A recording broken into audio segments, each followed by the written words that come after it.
ਸਤਿ ਸ਼੍ਰੀ ਅਕਾਲ। ਲੋਕਰਾਣ ਚੈਨਲ ਪੰਜਾਬੀ ਦੇਖ ਰਹੇ ਸਾਰੇ ਦਰਸ਼ਕਾਂ ਦਾ ਸਵਾਗਤ। ਮੈਂ ਗੁਰਜਿੰਦਰ ਸਿੰਘ ਭੰਗੂ ਤੇ ਮੇਰੇ ਨਾਲ ਸੀਨੀਅਰ ਪੱਤਰਕਾਰ ਪਰਮਿੰਦਰ ਸਿੰਘ ਰਾਏਪੁਰ। ਪਰਮਿੰਦਰ ਜੀ ਵੈਲਕਮ। ਸਤਿ ਸ਼੍ਰੀ ਅਕਾਲ ਜੀ ਸਾਰਿਆਂ ਨੂੰ। ਧੰਨਵਾਦ ਗੁਰਜਿੰਦਰ ਜੀ। ਪਰਮਿੰਦਰ ਜੀ, ਪੰਜਾਬ ਦੇ ਵਿੱਚ ਅਫਸਰਸ਼ਾਹੀ ਜਾਂ ਸਿਆਸਤਦਾਨਾਂ ਨੇ ਹੱਦੋਂ ਵੱਧ ਕਬਜ਼ਾ ਕਰ ਰੱਖਿਆ ਜੀ ਸਰਕਾਰੀ ਮਸ਼ੀਨਰੀ ਉੱਤੇ, ਸਰਕਾਰੀ ਪ੍ਰਾਪਰਟੀ ਉੱਤੇ ਜਾਂ ਫਿਰ ਜ਼ਮੀਨ ਜਾਇਦਾਦਾਂ ਉੱਤੇ, ਜੋ ਹੁਣ ਆਮ ਆਦਮੀ ਪਾਰਟੀ ਵੱਲੋਂ ਕਵਾਇਦ ਸ਼ੁਰੂ ਕੀਤੀ ਗਈ ਹੈ। ਚੰਗਾ ਫੈਸਲਾ, ਪੰਜਾਬ ਪੈਰਾਂ ਸਿਰ ਖੜਾ ਹੋਊਗਾ। ਇੱਕ ਤਾਂ DC ਭਾਵੇਂ ਆਪ ਉਹ ਗੁਜ਼ਰ ਗਏ, ਉਹਦੇ ਪਰਿਵਾਰ ਕੋਲ, ਉਸ ਤੋਂ ਇਲਾਵਾ 7.5 ਏਕੜ ਇੱਕ ਵਿਅਕਤੀ ਕੋਲ, ਤੇ ਪੰਜਾਬ ਨੇ ਤਾਂ ਨਕਾਰਤੇ ਸੀ। ਦਿੱਲੀ ਤੋਂ ਮੈਂਬਰ ਪਾਰਲੀਮੈਂਟ ਬਣੇ ਹੰਸ ਰਾਜ ਹੰਸ, ਤੇ ਉਹਨਾਂ ਦੇ ਪਰਿਵਾਰ ਨੇ ਵੀ ਕਹਿੰਦੇ ਸਰਕਾਰੀ ਜ਼ਮੀਨ ਜਾਇਦਾਦ ਦੱਬੀ ਹੋਈ ਹੈ। ਪੰਜਾਬ ਸਰਕਾਰ ਵੱਲੋਂ ਅਲਟੀਮੇਟਮ ਵੀ ਦਿੱਤਾ ਗਿਆ, ਆਪ ਛੱਡ ਦਿਓ ਨਹੀਂ ਅਸੀਂ ਛਡਵਾ ਲਾਂਗੇ। ਇਸ ਫੈਸਲੇ ਨੂੰ ਕਿਵੇਂ ਦੇਖਦੇ ਹੋ, ਜਿਵੇਂ ਆਮ ਆਦਮੀ ਪਾਰਟੀ ਇਸ ਕਦਮ ਵੱਲ ਵਧਦੀ ਹੈ? ਦੇਖੋ, ਕੋਈ ਵੀ ਬੰਦਾ, ਕੋਈ ਵੀ ਇਨਸਾਨ ਹੈ, ਜਦੋਂ ਉਹ ਆਪਣਾ ਨਿੱਜ ਛੱਡ ਕੇ ਨਾ ਜੀ ਤੇ ਸਮਾਜ ਲਈ ਸਮੂਹਿਕ ਤੌਰ ਤੇ ਭਲੇ ਲਈ ਗੱਲ ਕਰਦਾ ਹੋਵੇ ਨਾ, ਉਹਦੀ ਪ੍ਰਸ਼ੰਸਾ ਕਰਨੀ ਬਣਦੀ ਹੈ ਜੀ। ਉਹਦੇ ਵਿੱਚ ਇਹ ਨਹੀਂ ਹੁੰਦਾ ਕਿ ਕਿਸੇ ਨੂੰ ਫੇਸ ਨੂੰ ਦੇਖ ਕੇ ਜਾਂ ਕਿਸੇ ਬੰਦੇ ਨਾਲ ਕੋਈ ਰਿਸ਼ਤੇਦਾਰੀ ਸਾਂਝ ਜਾਂ ਕਿਸੇ ਨਾਲ ਹਮਦਰਦੀ ਹੈ ਤੇ ਉਹਨੂੰ ਵੈਸੇ ਹੀ ਪ੍ਰੇਜ਼ ਕਰੀ ਜਾਓ, ਉਹ ਨਹੀਂ ਹੋਣਾ ਚਾਹੀਦਾ। ਜਦੋਂ ਆਪਾਂ ਸਮਾਜ ਦੇ ਭਲੇ ਦੀ ਗੱਲ ਕਰਦੇ ਹਾਂ ਤਾਂ ਸਮਾਜ ਦੇ ਵਿੱਚ ਅਸੀਂ ਵੀ ਰਹਿੰਦੇ ਹਾਂ, ਆਪਾਂ ਵੀ ਰਹਿੰਦੇ ਹਾਂ, ਸਾਡੇ ਬੱਚੇ ਵੀ ਨੇ, ਆਪਣੇ ਸਾਰੇ ਰਿਸ਼ਤੇਦਾਰ ਮਿੱਤਰ ਦੋਸਤ ਸਭ ਅਸੀਂ ਸਾਰੇ ਇਕੱਠੇ ਹੋ ਜਾਂਦੇ ਹਾਂ। ਫਿਰ ਉਹ ਸਮਾਜ ਦਾ ਭਲਾ ਮਤਲਬ ਸਾਡਾ ਆਪਣਾ ਸਾਰਿਆਂ ਦਾ ਹੀ ਭਲਾ ਹੁੰਦਾ ਹੈ। ਸੋ ਇਹ ਜਿਹੜਾ ਕਦਮ ਹੈ ਨਾ, ਜੇ ਜ਼ਮੀਨਾਂ ਛਡਵਾਈਆਂ ਜਾ ਰਹੀਆਂ ਨੇ, ਤਾਂ ਮੈਂ ਕਹਿੰਦਾ ਇਹ ਸ਼ਲਾਘਾ ਕਰਨੀ ਬਣਦੀ ਹੈ। ਸਾਰਿਆਂ ਨੂੰ ਚਾਹੀਦਾ ਇਹ ਸ਼ਲਾਘਾ। ਵੈਸੇ ਤਾਂ ਜਿਹੜੇ ਨੇ ਰਾਜ ਕਰਕੇ 1947 ਤੋਂ ਬਾਅਦ ਹੁਣ ਤੱਕ ਰਾਜ ਕੀਤਾ, ਅੱਜ ਉਹ ਚਾਹੇ ਉਂਗਲ ਉਠਾ ਰਹੇ ਨੇ, ਪੋਲੀਟੀਸ਼ੀਅਨ ਨੇ ਨਾ, ਰਾਜਨੀਤਿਕ ਨੇ, ਤੇ ਉਹ ਉਂਗਲਾਂ ਉਠਾਉਂਦੇ ਨੇ, ਐਂ ਹੋ ਜੂ ਜੀ, ਭਗਵੰਤ ਮਾਨ ਨੇ ਐਂ ਕਰਤਾ ਜੀ, ਉਹ ਕਰਤਾ। ਉਹ ਨਹੀਂ ਭਾਈ, ਦੱਬੀਆਂ ਹੋਈਆਂ ਜ਼ਮੀਨਾਂ ਵੀ ਤੁਹਾਡੀਆਂ ਨੇ ਜਾਂ ਤੁਹਾਡੀ ਸ਼ਹਿ ਤੇ ਕਬਜ਼ੇ ਨੇ, ਹੋਰ ਤਾਂ ਬਾਹਰ ਕੋਈ ਕਬਜ਼ਾ ਹੋ ਨਹੀਂ ਸਕਦਾ। ਜ਼ੋਰ ਲਾ ਲਓ, ਕੋਈ ਬੰਦਾ ਆਮ ਬੰਦਾ ਕਰਕੇ ਦਿਖਾ ਦੇਵੇ। ਮੈਂ ਕਹਿੰਦਾ ਪਿੰਡ 'ਚ ਰੋੜੀ ਨਹੀਂ ਲੱਗਣ ਦਿੰਦਾ ਬੰਦਾ। ਬਿਲਕੁਲ ਠੀਕ ਹੈ ਨਾ। ਸਰਪੰਚ ਮਾਣ ਨਹੀਂ ਹੁੰਦਾ, ਜਦੋਂ ਸ਼ਹਿ ਹੁੰਦੀ ਹੈ ਤਾਂ ਸਰਪੰਚ ਆਪ ਵੀ ਕਬਜ਼ਾ ਕਰਵਾਉਂਦਾ ਨਾਲ ਹੋ ਕੇ, ਵੀ ਘਰ ਭੈਣ ਖੜਾ ਤੇਰੇ ਨਾਲ, ਕਿਉਂ ਪਿੱਛੇ ਮੰਤਰੀ ਸੰਤਰੀ ਸਭ ਹੁੰਦੇ ਨੇ, ਸਰਕਾਰਾਂ ਸ਼ਹਿ ਦਿੰਦੀਆਂ ਨੇ। ਤੇ ਜਿੱਥੇ ਬਹੁਤ ਜ਼ਿਆਦਾ ਮਹਿੰਗੀਆਂ ਥਾਵਾਂ ਨੇ, ਜਿੱਥੇ ਬਹੁਤ ਜ਼ਿਆਦਾ ਮਹਿੰਗੀਆਂ ਜ਼ਮੀਨਾਂ ਨੇ, ਉੱਥੇ ਸਾਰਿਆਂ ਦੇ ਵੱਡੇ ਵੱਡੇ ਪੋਲੀਟੀਸ਼ੀਅਨਾਂ ਦੇ, ਅਧਿਕਾਰੀਆਂ ਦੇ, ਆਫਿਸਰਾਂ ਦੇ, ਉਹਨਾਂ ਦੇ ਕਬਜ਼ੇ ਨੇ। ਛਡਾਊ ਕੌਣ? ਠੀਕ ਹੈ, ਇਹ ਪਹਿਲੀ ਵਾਰ ਸੱਤਾ 'ਚ ਆਈ ਹੈ ਪਾਰਟੀ, ਤੇ ਇਹਨਾਂ ਕੋਲ ਹਲੇ ਇਦਾਂ ਦੇ ਬੰਦੇ ਨਹੀਂ ਹੈਗੇ ਜਿਨ੍ਹਾਂ ਨੇ ਕਬਜ਼ੇ ਕੀਤੇ। ਤੁਸੀਂ ਇਹਦੇ 'ਚ ਇੱਕ ਹੋਰ ਗੱਲ ਦੇਖੋ ਕਿ ਜਿਹੜੀਆਂ ਪੰਜਾਬ ਦੀਆਂ ਸਰਕਾਰੀ ਪ੍ਰਾਪਰਟੀ ਸੀ, ਸਰਕਾਰੀ ਜ਼ਮੀਨਾਂ ਜਾਇਦਾਦਾਂ ਸੀ, ਉਹ ਤਾਂ ਅਫਸਰਾਂ ਨੇ ਜਾਂ ਫਿਰ ਲੀਡਰਾਂ ਨੇ ਦੱਬ ਲਈਆਂ। ਜੋ ਪੈਸਾ ਸੀ ਪੰਜਾਬ ਦਾ, ਇਸ ਪੈਸੇ ਦੇ ਨਾਲ ਪੰਜਾਬ ਦੇ ਵਿੱਚੋਂ ਪੈਸਾ ਲੁੱਟ ਕੇ ਚੰਡੀਗੜ੍ਹ ਜਾਂ ਹੋਰ ਹਰਿਆਣਾ 'ਚ ਪ੍ਰਾਪਰਟੀ ਖਰੀਦੀ ਗਈ। ਯਾਨੀ ਕਿ ਪੈਸਾ ਵੀ ਨਹੀਂ ਛੱਡਿਆ, ਜਾਇਦਾਦ ਵੀ ਨਹੀਂ ਛੱਡੀ। ਨਹੀਂ, ਕੁਛ ਨਹੀਂ ਛੱਡਿਆ, ਝਰੂੰਡਿਆ ਹੈ। ਝਰੂੰਡਣਾ ਹੁੰਦਾ ਨਾ, ਝਰੂੰਡਦੇ ਆ, ਜਿਹੜਾ ਵੀ ਛੱਡਣਾ ਹੀ ਕੱਖ ਨਹੀਂ ਹੁੰਦਾ। ਹੱਡੀ ਨੂੰ ਝਰੂੰਡਦਾ ਨਾ, ਜਿਵੇਂ ਕੋਈ ਜਾਨਵਰ ਕਹਿ ਲਓ ਆਪਾਂ, ਉਹ ਝਰੂੰਡਿਆ ਪੰਜਾਬ ਨੂੰ, ਤਾਂ ਝਰੂੰਡਿਆ ਇਹਨਾਂ ਨੇ ਛੱਡਿਆ ਹੀ ਕੁਛ ਨਹੀਂ, ਕੱਖ ਨਹੀਂ ਛੱਡਿਆ। ਪੰਜਾਬ ਕੋਲ ਹੈ ਕੀ ਹੈ ਅੱਜ? ਵੈਸੇ ਚਲੋ ਠੀਕ ਹੈ, ਪੰਜਾਬ ਦੇ ਲੋਕਾਂ ਦਾ ਸੁਭਾਅ ਹੈ ਕਿ ਜ਼ਿੰਦਗੀ ਜਿਉਂਦੇ ਹੈ, ਸਮਾਂ ਨਹੀਂ ਕੱਟਦੇ, ਟਾਈਮ ਨਹੀਂ ਪਾਸ ਕਰਦੇ, ਜਿਉਣਾ ਆਉਂਦਾ ਹੈ ਉਹਨਾਂ ਨੂੰ, ਤੇ ਉਹ ਜੀ ਵੀ ਜਾਂਦੇ, ਚਾਹੇ ਉਹ ਔਖੇ ਹੋਣ ਚਾਹੇ ਸੌਖੇ, ਲੇਕਿਨ ਮਨੋਂ ਖੁਸ਼ ਰਹਿਣ ਵਾਲੇ ਹੁੰਦੇ। ਜਿਵੇਂ ਦੂਜਿਆਂ ਨੂੰ ਕਹਿੰਦਾ ਵੀ ਮੈਂ ਖੁਸ਼ ਹਾਂ, ਵਧੀਆ ਹੈ, ਸਾਰਾ ਕੁਝ ਠੀਕ ਹੈ ਨਾ, ਉਹ ਇੱਦਾਂ ਦੱਸਣ ਵਾਲੇ ਲੋਕ ਹੁੰਦੇ ਨੇ। ਪਰ ਇਹਨਾਂ ਨੇ ਕਸਰ ਕੋਈ ਨਹੀਂ ਛੱਡੀ ਹੈਗੀ। ਸਰਕਾਰੀ ਕੋਠੀਆਂ ਦੇ ਉੱਤੇ ਕਬਜ਼ੇ, ਬੀਬੀ ਭੱਠਲ 25 ਸਾਲ ਤੋਂ ਕਬਜ਼ਾ, ਹੋਰ ਵੀ ਬਥੇਰੇ ਨੇ, ਨਾਮ ਪਤਾ ਲੋਕਾਂ ਨੂੰ। ਸਰਕਾਰੀ ਕੋਠੀਆਂ ਦੱਬੀ ਬੈਠੇ ਨੇ, ਕਾਹਦੇ ਲਈ ਦੱਬੀ ਬੈਠੇ ਨੇ? ਸਰਕਾਰੀ ਬਿਜਲੀ, ਉੱਥੇ ਨੌਕਰ ਚਾਕਰ ਸਰਕਾਰੀ ਨੇ, ਸਰਕਾਰੀ ਕੋਠੀਆਂ ਦੇ ਵਿੱਚ ਤੇ ਇਹਨਾਂ ਦੇ ਪ੍ਰਾਈਵੇਟ ਕੋਠੀਆਂ ਦੇ ਵਿੱਚ ਜਿੰਨਾ ਬਿਜਲੀ ਦਾ ਬਿੱਲ ਹੁੰਦਾ, 19 ਲੱਖ ਪੈਂਡਿੰਗ ਹੈ। ਪਿੱਛੇ ਜੇ ਆਹ ਰਿਪੋਰਟ ਨਿਕਲ ਕੇ ਆਈ ਸੀ। ਬਿਲਕੁਲ ਬਹੁਤ ਵੱਡੇ ਪੱਤਰਕਾਰਾਂ ਨੇ ਲਾਈਆਂ ਨੇ ਖਬਰਾਂ, ਬਹੁਤ ਪੱਤਰਕਾਰਾਂ ਦੀਆਂ ਖਬਰਾਂ ਛਪੀਆਂ ਨੇ। ਬਿਜਲੀ ਵਿਭਾਗ ਵੀ ਕੰਮ ਨਹੀਂ ਕਰਦਾ। ਹੁਣ ਜੇ ਅਕਾਲੀਆਂ ਦੀ ਸਰਕਾਰ ਆਉਂਦੀ ਹੈ ਤਾਂ ਕਾਂਗਰਸੀ ਕਿਵੇਂ ਕਾਬਜ਼ ਹੋ ਸਕਦੇ ਨੇ ਸਰਕਾਰੀ ਜ਼ਮੀਨਾਂ ਜਾਂ ਕੋਠੀਆਂ ਤੇ ਵੀ? ਜਿਵੇਂ ਸਿੱਧੂ ਕਹਿੰਦਾ 75-25, ਕੈਪਟਨ ਅਮਰਿੰਦਰ 75-25 ਥੋੜੀ ਸੀ, ਸਾਰੇ 75-25 ਚੱਲਦੇ ਸੋਹਣੇ। ਜਦੋਂ ਕਾਂਗਰਸ ਆ ਗਈ ਤਾਂ ਅਕਾਲੀ 25 ਤੇ ਆ ਜਾਂਦੇ ਹੋਣੇ, ਜਦੋਂ ਅਕਾਲੀਆਂ ਸਰਕਾਰ ਹੈ ਕਾਂਗਰਸੀ 25 ਤੇ ਆ ਜਾਂਦੇ ਨੇ। ਚੱਲਦਾ ਤਾਂ ਸਾਰਿਆਂ ਦਾ ਹੀ ਸੀ। ਇਲਜ਼ਾਮ ਨਵਜੋਤ ਸਿੰਘ ਸਿੱਧੂ ਦੇ ਕਾਂਗਰਸੀ ਲਾਉਂਦੇ ਨੇ ਕਿ ਬਾਦਲ ਕਿਆਂ ਨਾਲ ਮਿਲ ਕੇ ਕਾਂਗਰਸ ਨੂੰ ਖਤਮ ਕਰ ਰਹੇ ਨੇ। ਦੇਖੋ, ਆਪਸ ਖੇਡ ਹੈ ਇਹ ਤਾਂ ਇਹਨਾਂ ਦੀ। ਕੰਮ ਕਰਨ ਵਾਲੇ ਨੂੰ ਕੰਮ ਨਹੀਂ ਕਰਨ ਦੇਣਾ। ਜਦੋਂ ਆਪ ਸੱਤਾ 'ਚ ਸੀਗੇ ਉਦੋਂ ਕੀ ਕੀਤਾ?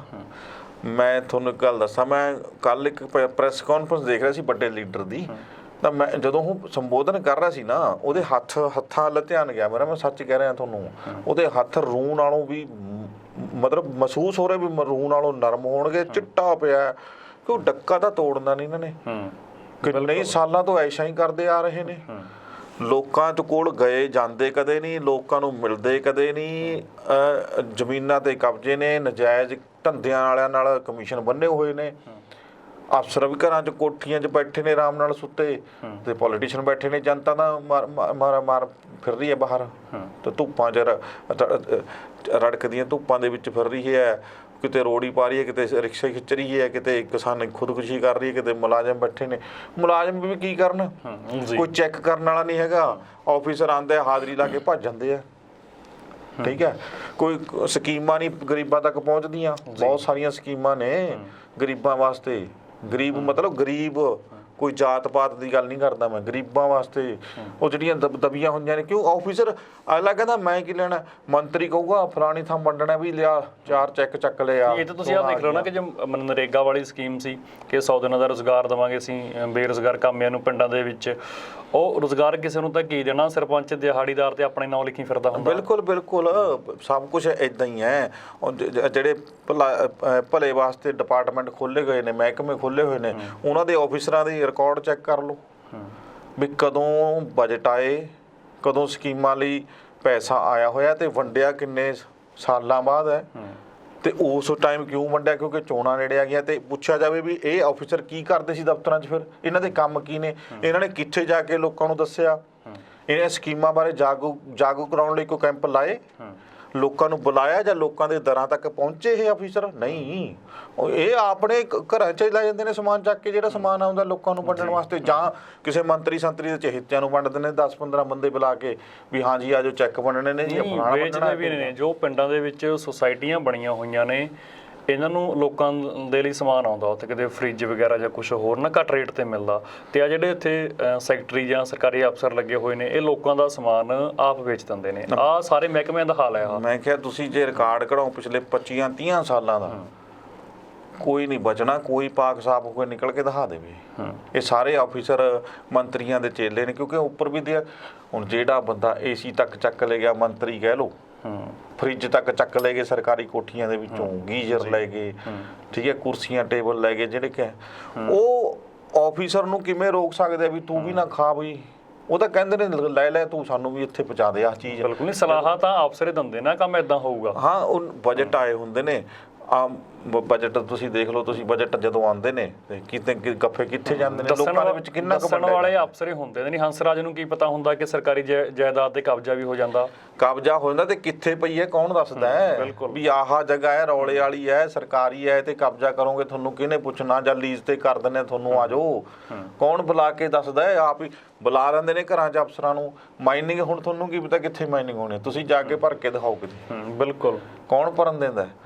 ਜਦੋਂ ਜਦੇ ਆਫਿਸਰ ਆਉਂਦੇ ਨੇ ਵੀ ਸਾਰਾ ਉੱਥੇ ਚੱਲ ਸਕਦਾ ਕੰਮ, ਲਾ ਦਈਏ, ਹਾਂਜੀ ਲਾ ਦਿਓ। ਮੰਤਰੀ ਕਹਿੰਦਾ ਮੇਰਾ ਦੱਸ ਕਿੰਨਾ ਦੇਗਾ, ਉੱਥੇ ਹੋ ਜਾਂਦਾ ਕੰਮ। ਬਿਲਕੁਲ, ਅਫਸਰ ਬੈਠਾ ਆਰਾਮ ਨਾਲ, ਕੋਈ ਨਾ ਟਰਾਲੀ ਰੋਕਣੀ, ਨਾ ਕੋਈ ਰੇੜਾ ਰੋਕਣਾ, ਨਾ ਕੋਈ ਟਿੱਪਰ ਰੋਕਣਾ, ਨਾ ਟੈਂਕਰ ਰੋਕਣਾ, ਭਰੀ ਜਾਓ, ਕਰੇਨਾ ਚੱਲ ਰਹੀਆਂ ਨੇ, ਕਿਸੇ ਨੂੰ ਕੀ ਲੈਣਾ। ਬਿਲਕੁਲ, ਉਹ ਠੇਕੇ ਜਾਲੀ ਠੇਕੇ ਦੇ ਦਿੰਦੇ ਨੇ, ਠੀਕ ਹੈ। ਇਹ ਤਾਂ ਇਹ ਗੱਲਾਂ ਸਾਰੀਆਂ ਚੇਨ ਬਣੀ ਹੋਈ ਹੈ ਇੱਕ ਜੀ, ਬਸ ਖਾਣ ਵਾਲਿਆਂ ਦੀ ਚੇਨ ਬਣੀ ਹੋਈ ਹੈ, ਖਾਣ। ਜਿਵੇਂ ਕਹਿੰਦੇ ਹੁਣ ਆ ਭ੍ਰਿਸ਼ਟਾਚਾਰ ਦੇ ਦੋਸ਼ ਦੇ ਵਿੱਚ ਚਲੋ ਪਟਵਾਰੀ ਆਇਆ, ਠੀਕ ਹੈ, ਹਾਲਾਂਕਿ ਉਹਦਾ ਪਰਿਵਾਰ ਵੀ ਆਇਆ, ਜਾਂਚ ਦੀ ਗੱਲ ਕਰਦੇ ਆਪਾਂ, ਹੈ ਨਾ। ਇਹ ਮੈਂ ਇੱਕ ਗੱਲ ਕਰਦਾ ਵੀ ਜਾਂਚ ਆਫਿਸਰ ਕਰਨ ਚਾਹੇ ਕੁਛ ਕਰਨ ਨਾ ਕਰਨ, ਜਿੱਥੇ ਉਹ ਬੰਦਾ ਰਿਹਾ ਹੈ, ਜਾਂ ਪਟਵਾਰੀ ਜਿੱਥੇ ਕੰਮ ਕਰ ਰਹੇ ਨੇ, ਲੋਕ ਆਪ ਦੱਸਦੇ ਨੇ ਯਾਰ। ਲੋਕ ਤੁਸੀਂ ਦੱਸੋ, ਕਿਸੇ ਨੇ ਜਿਹੜੇ ਲੋਕ ਸੁਣ ਰਹੇ ਨੇ ਜਾਂ ਪਟਵਾਰੀਆਂ ਦਾ ਭ੍ਰਿਸ਼ਟਾਚਾਰ ਦੇ ਵਿਰੁੱਧ ਧਰਨਾ ਦੇਖ ਰਹੇ ਨੇ, ਉਹਨਾਂ ਲੋਕਾਂ ਨੂੰ ਪਤਾ ਨਹੀਂ। ਬਿਲਕੁਲ, ਜਾਂ ਪਟਵਾਰੀਆਂ ਦੇ ਘਰਦਿਆਂ ਨੂੰ ਨਹੀਂ ਪਤਾ। ਐਡਾ ਜ਼ਮੀਰ ਗਿਰ ਗਿਆ ਯਾਰ ਵੀ ਤੁਸੀਂ ਆਪਣੇ ਬੱਚਿਆਂ ਨੂੰ ਕੀ ਖਿਲਾ ਰਹੇ ਹੋ। ਲੋਕਾਂ ਦੇ ਮਿਹਨਤ ਕਰਕੇ ਲੋਕਾਂ ਨੇ ਪੇਟ ਕੱਟ ਕੇ ਆਪਣੀ ਬੱਚੇ ਪਾਲਣ ਵਾਸਤੇ ਪੈਸਾ ਇਕੱਠਾ ਕਰਦੇ ਨੇ, ਤੇ ਤੁਸੀਂ ਰਿਸ਼ਵਤਾਂ ਦੇ ਰੂਪ 'ਚ ਲੈਂਦੇ ਹੋ। ਸ਼ਰਮ ਆਉਣੀ ਚਾਹੀਦੀ। ਤੁਸੀਂ ਸਗੋਂ ਕਹੋ ਵੀ ਠੀਕ ਹੈ, ਹੁਣ ਜੇ ਸਰਕਾਰ ਇਹ ਕਦਮ ਵੱਲ ਚੱਲੀ ਹੈ, ਅਸੀਂ ਸਾਥ ਦੇਵਾਂਗੇ, ਜੋ ਹੋਇਆ ਪਿੱਛੇ ਛੱਡ ਦਿਓ, ਠੀਕ ਹੈ, ਵੀ ਅੱਜ ਤੋਂ ਬਾਅਦ ਭ੍ਰਿਸ਼ਟਾਚਾਰ ਨੂੰ ਖਤਮ ਕਰ ਦੇਣਾ ਅਸੀਂ ਨੇ। ਇਹ ਗੱਲ ਤਾਂ ਇਹ ਹੋਣੀ ਚਾਹੀਦੀ ਆ, ਚਾਹੇ ਕੋਈ ਕਿਸੇ ਦੀ ਸਰਕਾਰ ਆ, ਅਸੀਂ ਨਹੀਂ ਕਹਿੰਦੇ ਕਿਸੇ ਦੀ ਸਰਕਾਰ ਹੈ, ਜੇ ਕੋਈ ਕਦਮ ਚੱਕ ਰਿਹਾ ਤਾਂ ਸਾਥ ਦੇ ਦਿਓ, ਉਹ ਨਹੀਂ ਦੂਜੇ ਦਾ ਸਾਥ ਦੇ ਰਹੇ ਹੈ। ਠੀਕ ਹੈ, ਜਾਂਚ ਦਾ ਲੋਕ ਹੀ ਦੱਸ ਦੇਣਗੇ। ਨਹੀਂ, ਉਹ ਤਾਂ ਗੱਲ ਇੰਨੀ ਕੁ ਸੀ ਨਾ ਪਰਮਿੰਦਰ ਜੀ, ਇੱਕ ਪਟਵਾਰੀ ਫੜਿਆ ਗਿਆ, ਬਾਕੀ ਨੂੰ ਲੱਗਦਾ ਸੀ ਕਿ ਜੇਕਰ ਅਸੀਂ ਇਕੱਠੇ ਹੋ ਕੇ ਪਟਵਾਰੀ ਕਾਨੂੰਗੋ ਇਕੱਠੇ ਹੋ ਕੇ ਅਸੀਂ ਸਰਕਾਰ ਦੇ ਪ੍ਰੈਸ਼ਰ ਬਣਾ ਗਏ ਤਾਂ ਅਸੀਂ ਕੁਛ ਸਾਡਾ ਬਣ ਜਾਊਗਾ, ਨਹੀਂ ਫੜੇ ਅਸੀਂ ਵੀ ਜਾਵਾਂਗੇ। ਉਹ ਤਾਂ ਏਕਾ ਦਿਖਾਉਣਾ ਚਾਹੁੰਦੇ ਸੀ ਇਕੱਠੇ ਹੋ ਕੇ ਕਿ ਅਸੀਂ ਇਕੱਠੇ ਆ, ਅੱਗੇ ਤਾਂ ਕੋਈ ਇਹੋ ਜਿਹੀ ਕਾਰਵਾਈ ਨਾ ਹੋਵੇ। ਨਹੀਂ, ਇਕੱਠੇ ਕਾਹਦੇ ਲਈ ਹੋਣਾ? ਲੋਕ ਕਿਹੜੇ ਲੋਕ ਨੇ ਐਸੇ ਜਿਹੜੇ ਜਿਨ੍ਹਾਂ ਦਾ ਕੰਮ ਬਿਨਾਂ ਰਿਸ਼ਵਤ ਤੋਂ ਸਾਰੇ ਚੋਰ ਨੇ। ਮੈਂ ਕਹਿੰਦਾ ਜਿਨ੍ਹਾਂ ਦਾ ਕੰਮ ਬਿਨਾਂ ਰਿਸ਼ਵਤ ਤੋਂ ਹੋਇਆ ਹੈ, ਸਭ ਬੰਦੇ ਲਿਆਣ, ਪਟਵਾਰੀ ਸਾਰੇ ਇਕੱਠੇ ਹੋ ਕੇ ਆਪਣੇ ਬੰਦੇ ਲਿਆਉਣ ਵੀ ਭਾਈ ਇਹਨਾਂ ਤੋਂ ਅਸੀਂ ਇੱਕ ਚਾਹ ਦਾ ਕੱਪ ਵੀ ਨਹੀਂ ਲਿਆ ਜੀ, ਪੀਤਾ ਕਦੇ, ਆ ਇੱਥੇ ਇੰਨੇ ਸਾਲ ਕੰਮ ਕੀਤਾ, ਦੱਸੋ ਕੋਈ ਬੰਦਾ ਆ ਜਾਵੇ ਸਾਡੇ ਵਿਰੁੱਧ।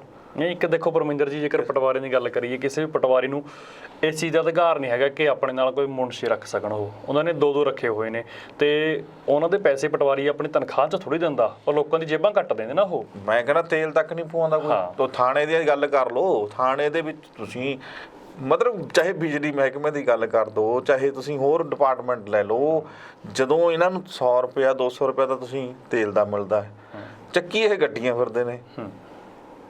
ਠੀਕ ਹੈ, ਦੱਸਣ ਕਿੱਥੋਂ ਆਉਂਦਾ ਹੈ ਪੈਸਾ? ਬਿਲਕੁਲ, ਇੱਕ ਬੰਦੇ ਦੀ ਤਨਖਾਹ ਤੁਸੀਂ ਜੇ 50,000 60,000 ਹੈ, ਠੀਕ ਹੈ, ਚਾਹੇ ਉਹ ਪੁਲਿਸ ਡਿਪਾਰਟਮੈਂਟ 'ਚ, ਚਾਹੇ ਪਟਵਾਰੀ ਹੈ, ਚਾਹੇ ਕਿਸੇ ਹੋਰ ਡਿਪਾਰਟਮੈਂਟ 'ਚ, ਚਾਹੇ PN ਹੈ, ਚਾਹੇ ਜਿਹਦੀ 50, 60, 70,000 ਤਨਖਾਹ ਹੈ ਮੰਨ ਲਓ, ਠੀਕ ਹੈ, ਉਹਦੇ ਕੋਲ ਉਹ ਆਪਣੇ ਬੱਚੇ ਵੀ ਪਾਲ ਰਿਹਾ ਹੈ। ਫਿਰ ਐਸੀ ਸ਼ਹਿਰ ਦੀ ਐਸੀ ਥਾਂ ਵਧੀਆ ਜਿੱਥੇ ਐਂ ਕਹਿ ਲਓ 20-30,000 ਰੁਪਏ ਗਜ ਥਾਂ ਹੈ, ਉੱਥੇ ਕੋਠੀ ਵੀ ਪਾ ਲਈ, ਫਿਰ ਗੱਡੀ ਵੀ ਰੱਖੀ ਹੈ, ਰੋਜ਼ ਗੱਡੀ 'ਚ ਆਉਂਦਾ ਜਾਂਦਾ ਵੀ, ਮੁੰਡੇ ਕੋਲ ਵੀ ਬੁਲਟ ਹੈ, ਕੁੜੀ ਬਾਹਰ ਭੇਜਦੀ 30-40 ਲੱਖ ਰੁਪਏ ਲਾ ਕੇ, ਜ਼ਮੀਨ ਵੀ ਕੋਈ ਨਹੀਂ, ਹੋਰ ਕੋਈ ਸਾਧਨ ਵੀ ਕੋਈ ਨਹੀਂ, ਪੈਸਾ ਕਮਾਉਣ ਦਾ ਸੋਰਸ ਵੀ ਕੋਈ ਨਹੀਂ, ਪਿਛੋਕੜ ਦੇਖਿਆ ਜਾਵੇ ਪਰਿਵਾਰ ਜਮਾਂ ਹੀ ਗਰੀਬ ਸੀਗਾ, ਤੇ ਕਿੱਥੋਂ ਆਇਆ ਪੈਸਾ?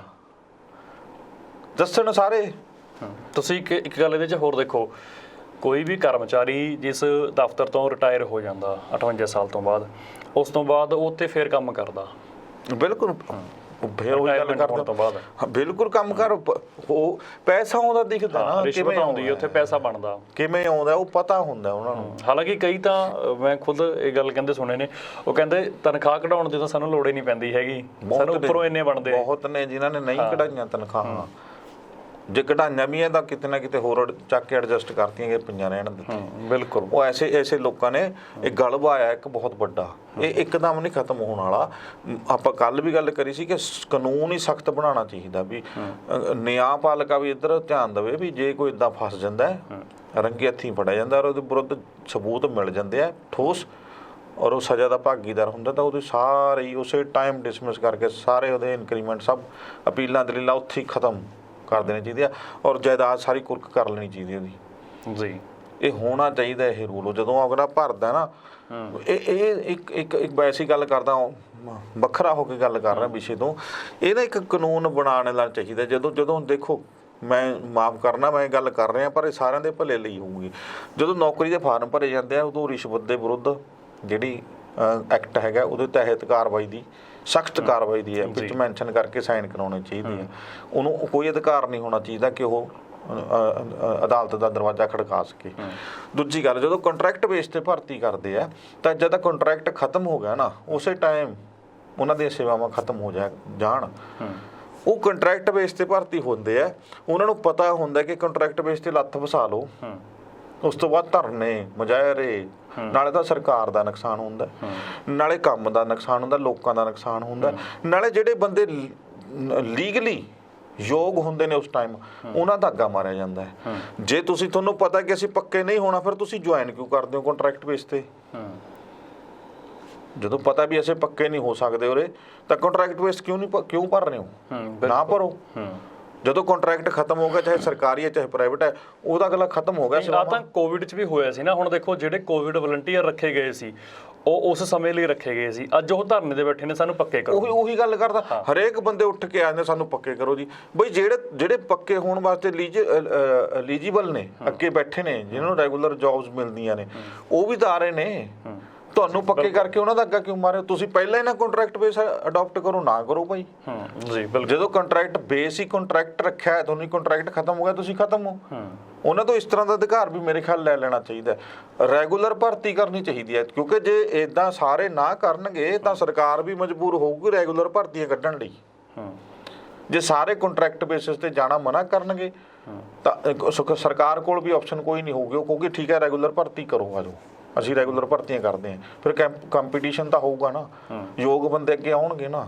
ਹੁਣ ਜਣਾ ਖਣਾ ਆਪਣੇ ਇਹਨਾਂ ਨੇ ਚੇਲੇ ਚਾਟੜਿਆਂ ਦੇ ਬੰਦੇ ਰਖਾਏ ਹੋਏ ਨੇ ਪਿੱਛੇ, ਤੇ ਉਹ ਬੰਦੇ ਧਰਨੇ ਲਾ ਦਿੰਦੇ ਨੇ, ਸਾਰਾ ਕੰਮ ਠੱਪ ਹੋ ਕੇ ਪੈ ਜਾਂਦਾ, ਆਵਾਜਾਈ ਤੱਕ ਠੱਪ ਹੋ ਜਾਂਦੀ ਹੈ। ਬਿਲਕੁਲ ਜੀ। ਠੀਕ ਹੈ, ਰੈਗੂਲਰ ਭਰਤੀ ਦਾ ਹੀ ਬੇਸ ਹੋਣਾ ਚਾਹੀਦਾ ਵੀ ਰੈਗੂਲਰ ਇਹ ਭਰਤੀ ਕੀਤੀ ਜਾਵੇ ਔਰ ਬੰਦੇ ਯੋਗ ਰੱਖੇ ਜਾਣ, ਤਾਂ ਕਿ ਕੱਲ ਨੂੰ ਧਰਨੇ ਨਾ ਲੱਗਣ। ਉਹਨਾਂ ਨੂੰ ਬਕਾਇਦਾ ਤੌਰ ਤੇ ਰਿਸ਼ਵਤ ਦਾ ਤੇ ਦੂਜਾ ਜਿਹੜਾ ਉਹ ਵਿੱਚ ਮੈਂਸ਼ਨ ਕਰਿਆ, ਪਹਿਲਾਂ ਹੀ ਤੁਸੀਂ ਟੈਂਪਰੇਰੀ ਕੰਮ ਨਾ ਕਰੋ, ਪਹਿਲਾਂ ਹੀ ਜੁਗਾੜਬਾਜ਼ੀ ਨਾ ਕਰੋ, ਪਹਿਲਾਂ ਹੀ ਡਿਜ਼ਾਈਨ ਕਰੋ ਆਪਣੇ ਕੰਮ। ਬਿਲਕੁਲ। ਅੱਜ ਸਰਕਾਰ ਸੜਕਾਂ ਦੇ ਉੱਤੇ ਕਬਜ਼ਿਆਂ ਦੀ ਗੱਲ ਕਰਦੇ ਸੀ ਨਾ, ਸੜਕਾਂ ਦੇ ਉੱਤੇ ਕਬਜ਼ੇ ਹੁੰਦੇ ਨੇ, ਕੌਣ ਕਰਵਾਉਂਦਾ ਹੈ? ਦਿਖਦੇ ਨਹੀਂ ਸਾਰਿਆਂ ਨੂੰ। ਆ ਰੇੜੀਆਂ ਫੜੀਆਂ ਲਾਈ ਬੈਠੇ ਨੇ, ਪੁਲਿਸ ਵਾਲਿਆਂ ਨੂੰ ਨਹੀਂ ਦਿਖਦੇ। ਉੱਥੇ ਟ੍ਰੈਫਿਕ ਖੜੀ ਹੁੰਦੀ ਹੈ, ਉਹ ਪੁਲਿਸ ਖੜੀ ਹੁੰਦੀ ਹੈ। ਜੇ ਸਮੇਂ ਸਿਰ ਉਹ ਚੱਕ ਦੇਣ, ਬਾਅਦ ਦੇ ਵਿੱਚ ਕਿਉਂ ਐਜੀਟੇਸ਼ਨ ਕਰੇ ਅਗਲਾ? ਬਿਲਕੁਲ। ਹਰ ਇੱਕ ਚੀਜ਼ ਰੂਲ ਮੁਤਾਬਕ ਹੋਣੀ ਚਾਹੀਦੀ ਹੈ ਨਾ। ਰੂਲ ਅਡਾਪਟ ਨਹੀਂ ਕਰਦੇ। ਪਤਾ ਹੈ ਕਿ ਬੈਂਕ ਵੋਟ ਬੈਂਕ ਨੇ, ਇਹ ਖੜੇ ਹੁੰਦੇ ਨੇ, ਉਹ ਤੋਂ ਬਾਅਦ ਜਦੋਂ ਇਕੱਠੇ ਹੋ ਜਾਂਦੇ ਨੇ ਸਾਰੇ, ਫਿਰ ਕਬਜ਼ੇ ਚਕਾਣ ਆਉਂਦੇ ਨੇ, ਫਿਰ ਲੋਕ ਵੀ ਰੌਲਾ ਪਾਉਂਦੇ ਨੇ ਗਰੀਬ ਬੈਠੇ ਨੇ ਜੀ ਫਲਾਣਾ। ਇਹ ਥੋੜੀ ਹੋਣਾ ਚਾਹੀਦਾ ਹੈ। ਇਹ ਪਹਿਲਾਂ ਹੀ ਹੋਣਾ ਚਾਹੀਦਾ ਹੈ ਕਿ ਇਹਨਾਂ ਥਾਵਾਂ ਤੇ, ਇਹ ਸਰਕਾਰੀ ਥਾਵਾਂ ਨੇ, ਕੋਈ ਨਜਾਇਜ਼ ਕਬਜ਼ਾ ਨਹੀਂ ਹੋਊਗਾ। ਠੀਕ ਹੈ, ਕੋਈ ਰੇੜੀ ਨਹੀਂ, ਕੋਈ ਪਾਰਕਿੰਗ ਨਹੀਂ। ਪਾਰਕਿੰਗ ਸੜਕਾਂ ਨੂੰ ਪਾਰਕਿੰਗ ਬਣਾਈ ਬੈਠੇ ਨੇ। ਵੱਡੇ ਵੱਡੇ ਹਸਪਤਾਲ ਪਟਿਆਲੇ 'ਚ ਦੇਖ ਲਓ ਤੁਸੀਂ, ਜਦੋਂ ਉਹ ਅਗਲਾ 20 25 30 40 ਕਰੋੜ ਰੁਪਏ ਦੀ ਬਿਲਡਿੰਗ ਖੜੀ ਕਰ ਸਕਦਾ, ਪਾਰਕਿੰਗ ਨਹੀਂ ਬਣਾ ਸਕਦਾ ਆਪਣੀ, ਤੇ ਸੜਕਾਂ ਮੱਲੀ ਬੈਠੇ ਨੇ। ਉਹ ਸਰਦਾ ਨਾ ਮੰਤਰੀਆਂ ਨਾਲ ਮਿਲੀ ਹੋਈ ਹੈ ਸਰਦਾ। ਉਹ ਕਹਿੰਦੇ ਜਿਹੜੇ ਕੰਮ ਲਈ ਸਰਦਾ ਉਹਦੇ ਤੇ ਪੈਸਾ ਕਿਉਂ ਖਰਚੀਏ। ਬਿਲਕੁਲ ਜੀ। ਪਰਮਿੰਦਰ ਜੀ, ਕਈ ਵਾਰ ਆਸਾਂ ਨੂੰ ਉਮੀਦਾਂ ਨੂੰ ਬੂਰ ਨਹੀਂ ਪੈਂਦਾ। ਹੁਣ ਕਈਆਂ ਨੂੰ ਲੱਗਿਆ ਕਿ ਪ੍ਰਸ਼ਾਂਤ ਕਿਸ਼ੋਰ ਰਾਜਨੀਤਿਕ ਤੌਰ ਤੇ ਸ਼ੁਰੂਆਤ ਕਰਨਗੇ, ਵੱਡਾ ਐਕਸਪੀਰੀਅੰਸ ਹੈ ਉਹਨਾਂ ਕੋਲ, ਵੱਡੀ ਟੀਮ ਹੈ ਉਹਨਾਂ ਕੋਲ, ਆਈਪੈਕ ਜੋ ਕੰਪਨੀ ਹੈ ਉਹਨਾਂ ਦੀ, ਕਿ ਹੋ ਸਕਦਾ ਨਾਮਵਰ ਦੇਸ਼ ਦੇ ਵਿੱਚੋਂ ਜੋ ਰਾਜਨੀਤਿਕ ਫੇਸ ਨੇ ਉਹ ਪ੍ਰਸ਼ਾਂਤ ਕਿਸ਼ੋਰ ਦੇ ਨਾਲ ਜਾ ਕੇ ਮਿਲ ਜਾਣ। ਪਰ ਉਹ ਹੱਥ ਖੜੇ ਕਰ ਗਏ। ਉਹ ਕਹਿੰਦੇ ਪਾਰਟੀ ਬਣਾਉਣ ਦੀ ਕੋਈ ਉਹ ਨਹੀਂ ਹੈਗੀ, ਮੈਂ ਤਾਂ ਬਿਹਾਰ ਲਈ ਪਹਿਲਾਂ ਕੰਮ ਕਰੂੰਗਾ। 18,000 ਬੰਦੇ ਮੇਰੇ ਸੰਪਰਕ ਦੇ ਵਿੱਚ ਹੈਗੇ ਨੇ। ਮੇਰਾ ਤਾਂ ਮੇਨ ਟੀਚਾ ਆ ਕਿ ਜੋ ਮੇਰੀ ਜਨਮ ਤੇ ਕਰਮ ਭੂਮੀ ਹੈ ਬਿਹਾਰ, ਮੈਂ ਇਹਦੇ ਲਈ ਚੰਗਾ ਕੀ ਕਰ ਸਕਦਾ। ਹੋ ਸਕਦਾ ਕਿ ਅੱਗੇ ਕਦੇ ਭਵਿੱਖ ਦੇ ਵਿੱਚ ਜਾ ਕੇ ਜੋ ਮੇਰੀ ਆਹ ਗਰੁੱਪ ਹੋਊਗਾ, ਸੰਸਥਾ ਹੋਊਗੀ, ਰਾਜਨੀਤਿਕ ਪਾਰਟੀ ਵਿੱਚ ਬਦਲ ਜੇ। ਫਿਲਹਾਲ ਮੈਂ ਬਿਹਾਰ ਤੱਕ ਤੋਂ ਆਪਣੀ ਸ਼ੁਰੂਆਤ ਕਰੂੰਗਾ ਤੇ ਜ਼ਿਆਦਾਤਰ ਬਿਹਾਰ 'ਚ ਹੀ ਸੀਮਿਤ ਰਹੂੰਗਾ। ਤੇ ਫਿਰ ਕਈਆਂ ਨੂੰ ਲੱਗਿਆ ਕਿ ਹੁਣ ਤਾਂ ਔਖਾ ਕੰਮ ਹੋ ਗਿਆ, ਇਹ ਆਪਣੇ ਨਾਲ ਵੀ ਵਿਗਾੜ ਬੈਠੇ ਤੇ ਉੱਧਰ ਉਹ ਪ੍ਰਸ਼ਾਂਤ ਜੀ ਹੱਥ ਖੜੇ ਕਰ ਗਏ।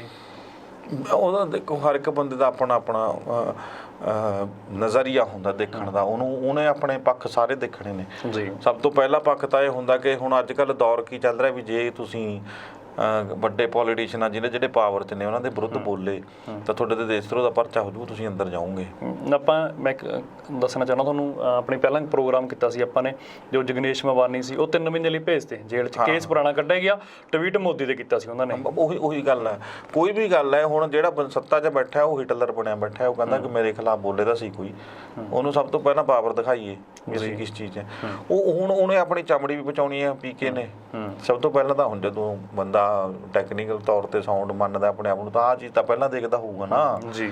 ਤੇ ਜੇ ਚੀਜ਼ ਜੇ ਉਹ ਹੁਣ ਅੱਜ ਹੀ ਕਹਦੇ ਮੈਂ ਲੈ ਕੇ ਆ ਰਿਹਾ ਪਾਰਟੀ ਦਾ, ਸਮਝੋ ਕੋਈ ਨਾ ਕੋਈ ਕੇਸ ਖੁੱਲਿਆ ਪਿਆ ਜਿਹ 'ਚ ਉਲਝਾ ਲੈਣਾ ਉਹਨਾਂ ਨੇ। ਹੁਣ ਅਗਲਾ ਕਹਿੰਦਾ ਮੈਂ ਪਹਿਲਾਂ ਆਪਣਾ ਇਕੱਠ ਤਾਂ ਪੂਰਾ ਕਰ ਲਾਂ, ਘੱਟੋ ਘੱਟ ਮੇਰੇ ਇਲਾਕੇ ਦੇ ਵਿੱਚ ਤਾਂ ਮੇਰਾ ਇਕੱਠ ਹੋਵੇ। ਜੇ ਕੱਲ ਨੂੰ ਮੈਨੂੰ ਅਰੈਸਟ ਕਰਨਾ ਉਹਦਾ ਕੋਈ ਤਾਂ ਭੀੜ ਤਾਂ ਜੁੜ ਜੇ, ਸੜਕਾਂ ਤਾਂ ਬੰਦ ਹੋ ਜਾਣਾ। ਬਿਲਕੁਲ। ਤੇ ਉਹ ਚੀਜ਼ ਕਰਨੀ ਪੈਣੀ ਹੈ। ਉਹ ਕਰਨ ਲਈ ਤੁਹਾਨੂੰ ਸਮਾਜ ਸੇਵਕ ਬਣਨਾ ਪੈਣਾ ਤੇ ਤੁਸੀਂ ਆਹ ਲੋਕਾਂ ਦੀ ਗੱਲ ਕਰਨੀ ਪੈਣੀ ਹੈ। ਅੱਜ ਹੀ ਪੋਲੀਟੀਕਲ ਪਾਰਟੀ ਬਣਾ ਕੇ ਤੁਸੀਂ ਕਹੋ ਅੱਜ ਹੀ ਤੁਹਾਨੂੰ ਚੋਣਾਂ ਵਿੱਚ ਵੋਟਾਂ ਹਾਸਲ ਹੋ ਜਾਣਗੀਆਂ, ਸੀਟਾਂ ਲੈ ਆਉਂਗੇ, ਇਹ ਤਾਂ ਨਹੀਂ ਹੋ ਸਕਦਾ।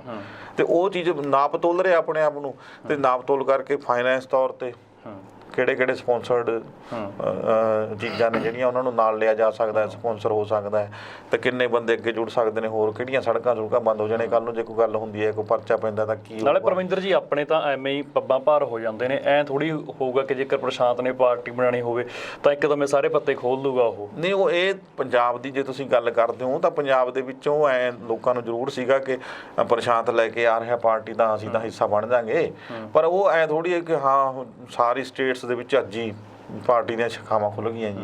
ਇਹੋ ਜਿਹਾ ਕੁਛ ਨਹੀਂ ਹੈ। ਪ੍ਰਸ਼ਾਂਤ ਕਿਸ਼ੋਰ ਠੀਕ ਹੈ, ਆਪਣੇ ਆਪ ਨੂੰ ਕੇਸਾਂ ਤੋਂ ਵੀ ਬਚਾਊਗਾ, ਸਾਰੇ ਜਿਹੜੇ ਡਾਕੂਮੈਂਟਸ ਨੇ ਉਹ ਵੀ ਸਿੱਧੇ ਕਰੂਗਾ, ਠੀਕ ਹੈ। ਜੋ ਕੁਝ ਕਰਨਾ ਉਹਨੂੰ ਲੱਗਦਾ ਕਿ ਇੱਥੋਂ ਮੈਂ ਫਸ ਸਕਦਾ, ਉਹ ਸਾਰਾ ਕੁਝ ਸਿੱਧਾ ਕਰੂਗਾ, ਫਿਰ ਅੱਗੇ ਹੌਲੀ ਹੌਲੀ ਤੁਰੂਗਾ। ਤੇ ਪੰਜਾਬ ਦੇ ਲੋਕਾਂ ਨੂੰ, ਲੀਡਰਾਂ ਨੂੰ ਇਹ ਵੀ ਸੀਗਾ, ਚਾਹੇ ਨਵਜੋਤ ਸਿੰਘ ਸਿੱਧੂ ਵਰਗੇ ਨੇ, ਚਾਹੇ ਹੋਰ ਨੇ, ਕਿ ਸ਼ਾਇਦ ਪ੍ਰਸ਼ਾਂਤ ਨਾਲ ਜੱਫੀ ਕੋਈ ਅਲਟਰਨੇਟਿਵ ਮਿਲ ਜੇ ਸਾਨੂੰ। ਹਾਂ, ਐਦਾਂ ਕੁਝ ਨਹੀਂ ਮਿਲਣਾ।